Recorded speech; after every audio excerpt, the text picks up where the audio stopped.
Meluncur ke TKP. Siap. 86.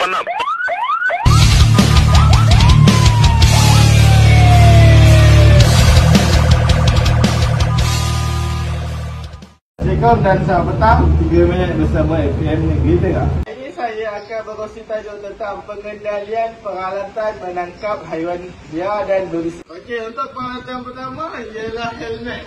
Ini untuk penggunaan penyelamat untuk safety. Sekiranya berlaku kecemasan yang tak diduga seperti terkena bisa ke, terjemput sesuatu benda ke, jatuh longkang ke. Okey, peralatan yang kedua iaitu glove.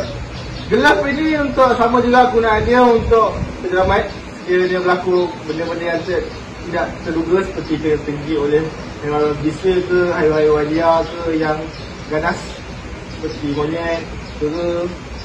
Kalau untuk haiwan berbisa pula seperti ular tedung, ular sela, ular kapak dan seangkatan dengan dia lah. Okey, barang yang keempat pula ialah hook.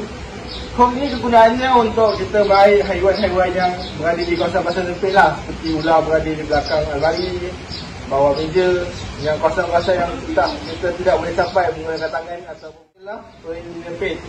Penyempit ni kegunaannya untuk menyempit benda-benda yang kecil lah, seperti ular. Dan yang keenam iaitu karung.